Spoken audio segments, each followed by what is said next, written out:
Hello everyone, my name is Arjan and welcome to the third episode of Generic Fantasy Miniatures. In the previous episodes I showed you how I make an armature and how I sculpt anatomy and clothing. In this episode I will show you how I do armor and faces. But first I will have to tell a little bit about the epoxy clays that I will be using in this episode. Enjoy! Now that I've done most of the work with polymer clay, I only have to add small details from here on out. I chose to use epoxy clays for this because they tend to stick better. Epoxy clays or putties come in two parts. When you mix the two, they start a chemical reaction and harden or cure over time. For most of the brands I use, it takes more or less an hour for the mixed putty to cure, so you will have to do all the sculpting in that time. Because I'm a stingy Dutch guy, I hate to throw away leftovers, so I always work in small batches. I can easily mix some more, but I can't stop the reaction when it has started. The three putties I have here are Green Stuff, Milliput and Epoxy Sculpt. Even though they are all epoxy putties, they have very different properties. I will try to give a quick explanation on what exactly makes the difference, but you will have to try them out for yourself to get a better understanding and to see which one you like best. Green Stuff is the stickiest one of the three I have here. This is why I use it on my armatures. It is also very easy to stretch, meaning that you can create very thin layers before it starts to tear. When it is cured, it remains a little bit flexible. This also makes it great for covering an armature because you can do small tweaks to it after the green stuff is cured. However, a downside of this flexibility is that it is difficult to sand or file after it is cured. Milliput is very grainy during sculpting. It tears quite easily and it can therefore be a bit difficult to sculpt with. However, when it is cured, it is the hardest and strongest of the three putties I have here. You can sand it, cut it with a saw and drill holes in it. This is very nice for when you want to create smooth surfaces or sharp edges. Epoxy Sculpt is kind of in between Green Stuff and Milliput, in my opinion. It is sticky, but not as sticky as Green Stuff, and it is a bit grainy, but not as much as Milliput. One thing that is really great about Epoxy Sculpt is that it is a little bit lighter than the others. I don't know how to explain this exactly, but it feels a little bit airy when sculpting. This means that Epoxy Sculpt doesn't sag down as much as the other clays when you're working with bigger volumes. Recently, I have also been experimenting with mixing different brands of epoxy together. For example, when I mix a bit of Milliput with Green Stuff, it can be sanded a lot better after it has been cured, and at the same time, the Green Stuff adds its stickiness to the mixed putties. You can basically change the way that your putty behaves by mixing different ratios of different brands. For example, if you want to have sticky putty, but you don't like how heavy and droopy Green Stuff is, add some Epoxy Sculpt. Do you want to be able to sand or drill your putty after curing, but it doesn't stick very well? Add a little bit of Green Stuff. Try out different combinations for yourself and see what works best for you. Another tip I would like to share with you is about tool lubrication. Especially with Green Stuff, this is very important. Having the clay stick to your tools creates bad sculpts and, more importantly, frustration. Nobody wants that. I used to stick my tools in my mouth for lubrication, but this is probably a terrible idea. Epoxy clays are chemicals and can give people bad reactions. Putting them in your mouth is most likely bad for your health. Somebody on Instagram called Modern Synthesist shared a great tip. He uses hand cream for lubrication. I have linked his YouTube and Instagram account in the description below. Check out his content, it is amazing. The first time I tried hand cream myself, I was blown away with how good it actually works. I'm not exactly sure, but I think the oils in the cream slightly dissolve the top layer of the clay to help you sculpt super smooth surfaces. For the finishing touch, I'm using isopropyl alcohol and a brush. This is great for removing small tool marks and fingerprints.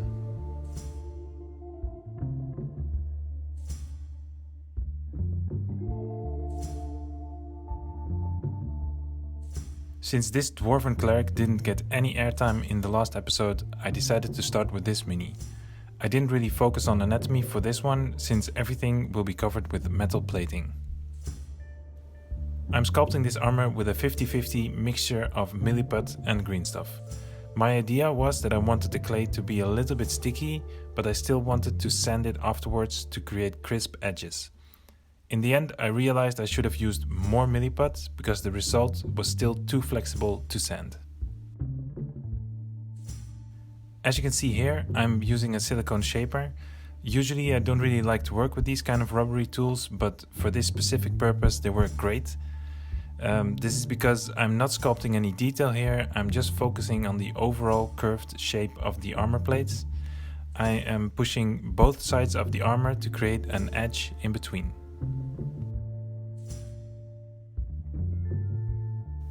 After that, I take my spatula tool to push in the outside edges of the armor plate, trying to see how the different parts would sit on the body. The spatula was a bit too thick, so I took my silicone tool again to close the gaps between the parts a little bit and to make sure the shape was still smooth.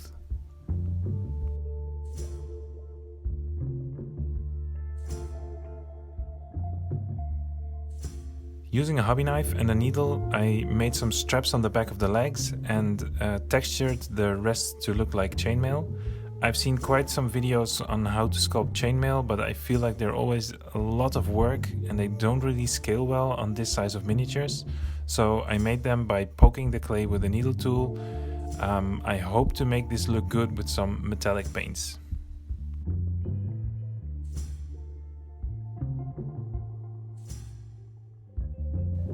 To add some more detail to the armor, I used my spatula tool to create a trimming around the different plates. This breaks the large flat surfaces a little bit and it will create an opportunity to add some more color when I will paint it.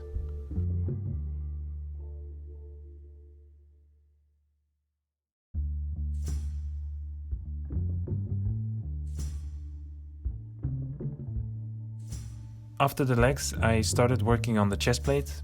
I put on a blob of clay and started pushing it around to find the correct shape, slowly adding more details. For the large surfaces, I use a larger tool to make it nice and smooth, and for the details, I take a smaller tool to accentuate the edges.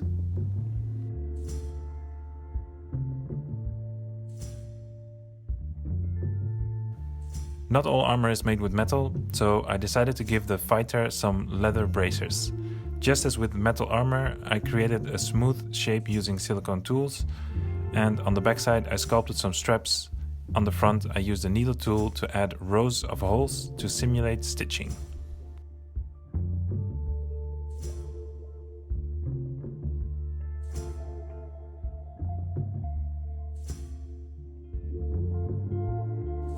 That is enough talk about armor, let's move on towards creating faces. I start out by bulking up the shape and slowly shaping it into a very basic head shape. It is kind of similar to how you would start a drawing of a face. When drawing a face, it is very important to have a good basis to start from. The same applies to sculpting, in my opinion. After that, I start to add different features. Most of the time I start with the eye sockets, but here I started with the mouth because I wanted it to be open. I created an opening with my spatula tool and I open it further with the ballpoint tool. I then take a small piece of clay to add a nose and some more to create eyebrows and cheekbones. After blending them into the rest of the face and roughly sculpting the general shapes, I start to add more and more details.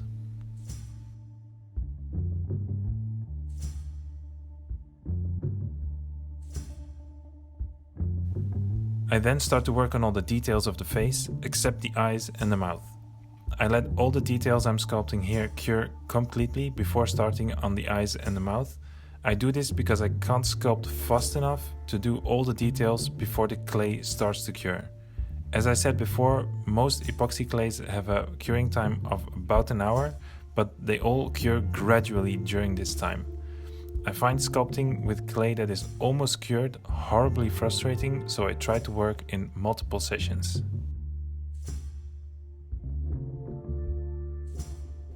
Here's another example of making a face. This time it is the ranger for this series of minis. The ogre's face is very expressive, which I find makes it easier to sculpt. Also, because the ogre is a monster, some mistakes can make for an extra scary result. It doesn't have to be super realistic.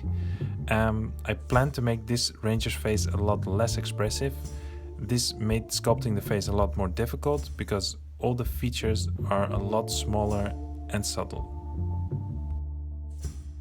The main thing I tried to keep in mind was to add the least amount of clay as possible. For example, the amount of clay I used for the nose was incredibly small, and still I think it could have been even smaller for a better result. For the rest of the minis, also for the monsters, I basically followed the same method for the faces, bulking up the basic shape of the head, adding clay to create the facial features, and then some small details. After letting this cure, I start working on the eyes, ears and teeth for some of the miniatures.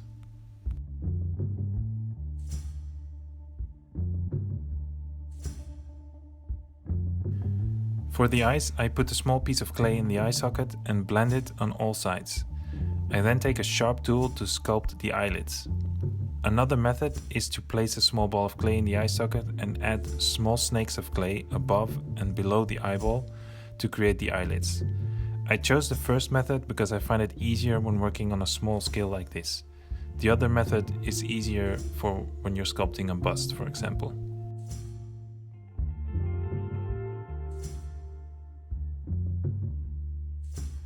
The ears I sculpt by placing a bit of clay and carefully blend it into the head. I do this to make sure it sticks and prevent it from falling off while sculpting or when it's cured. When I'm sure the piece of clay will stay in place, I push it flat and shape it into the form I want. I want this ear specifically to be pointy, so I use my fingers to pinch the top of the ear, and with a ballpoint tool I create the ridges inside the ear.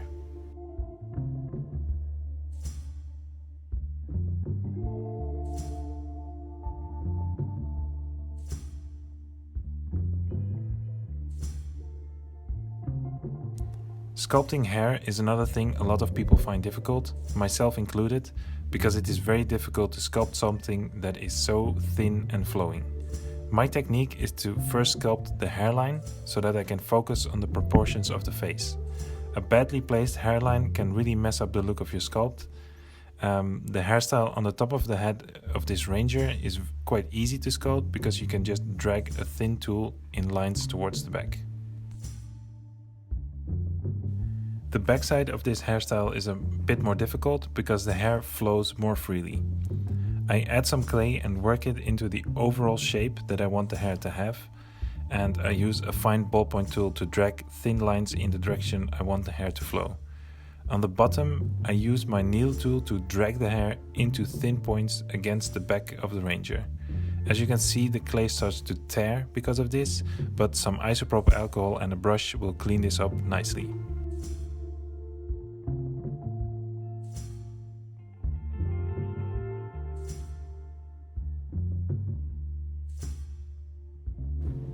I feel like a lot of fantasy characters have beards, so I have to show you how I make them. On a larger scale, I would sculpt the head first and add the beard later, so that I have more control over the anatomy underneath. However, for this tiny wizard, I decided to do it with one piece of clay. I start out with roughly eyeballing the eye placement, and after that I roughly sculpt the nose and cheekbones. I do a little bit of work on the bottom of the beard, similar to the hair I did for the ranger. I decided to give the wizard a big mustache, but I completely misjudged the amount of clay I needed, and instead of removing some, I stubbornly continued and pushed some of the clay towards the nose to make the mustache a little bit smaller. I wanted to create an old, wise wizard, but I feel like the face looks more like a drunk guest at the local tavern at the moment. Anyway, I struggled along with my needle tool to create a frazzled beard, leaning more and more towards the newly established theme of Tipsy Wizard. I at least wanted him to have a stereotypical wizard's hat, as a last attempt to convince people that this guy is a wizard and not their crazy uncle after a party.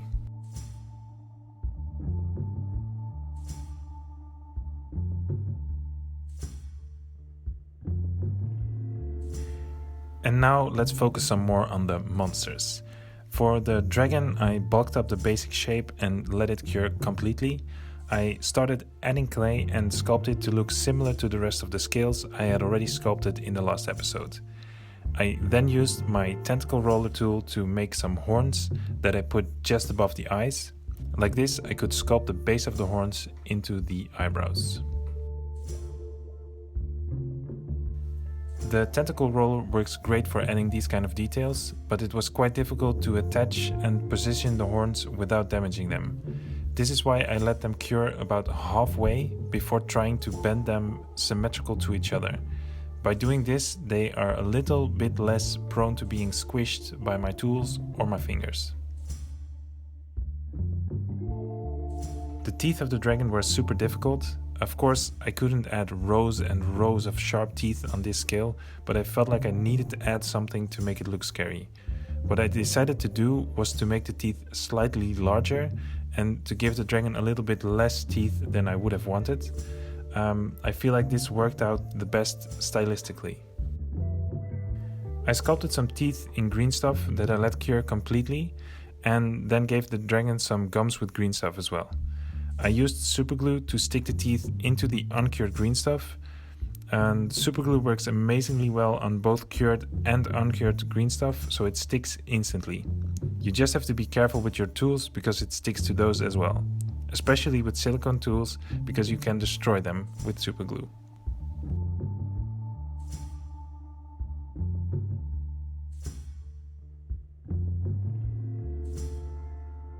To finish up this video, I thought it would be nice to show a close-up of each miniature so you can see the progress I've made. Let's start again with this dwarf cleric. I initially planned to sand the armor super smooth and crisp, but since I used too much green stuff in my mixed clay, I was not able to. I still feel like it turned out great though.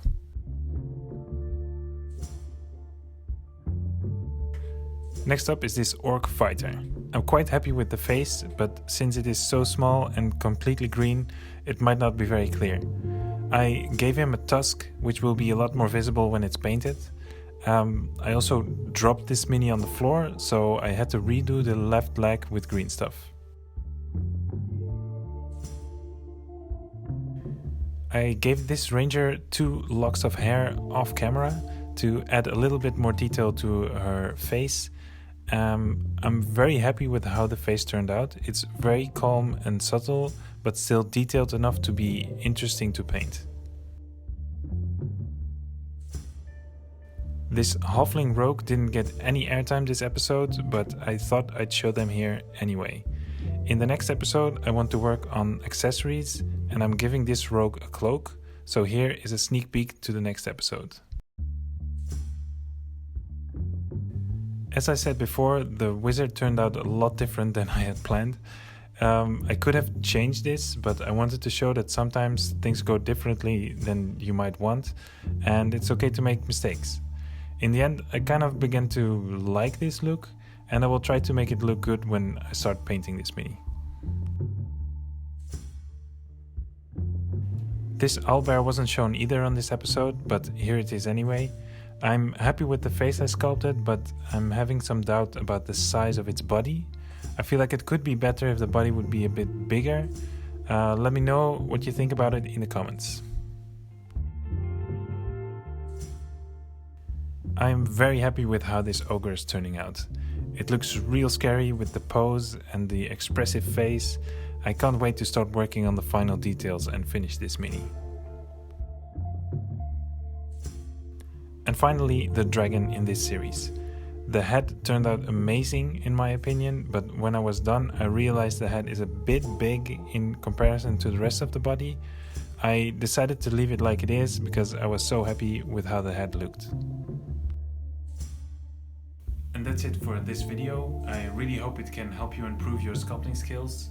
If you enjoyed the video, please leave a like down below. Also, don't forget to subscribe if you want to find the next episode when it comes out. In the next episode, I will show you how I sculpt hands, feet, and accessories such as weapons, shields, and cloaks. I will share some work in progress pictures on my Instagram page, which you can find in the description below. Anyway, Thanks for watching, and I hope to see you next time. Bye.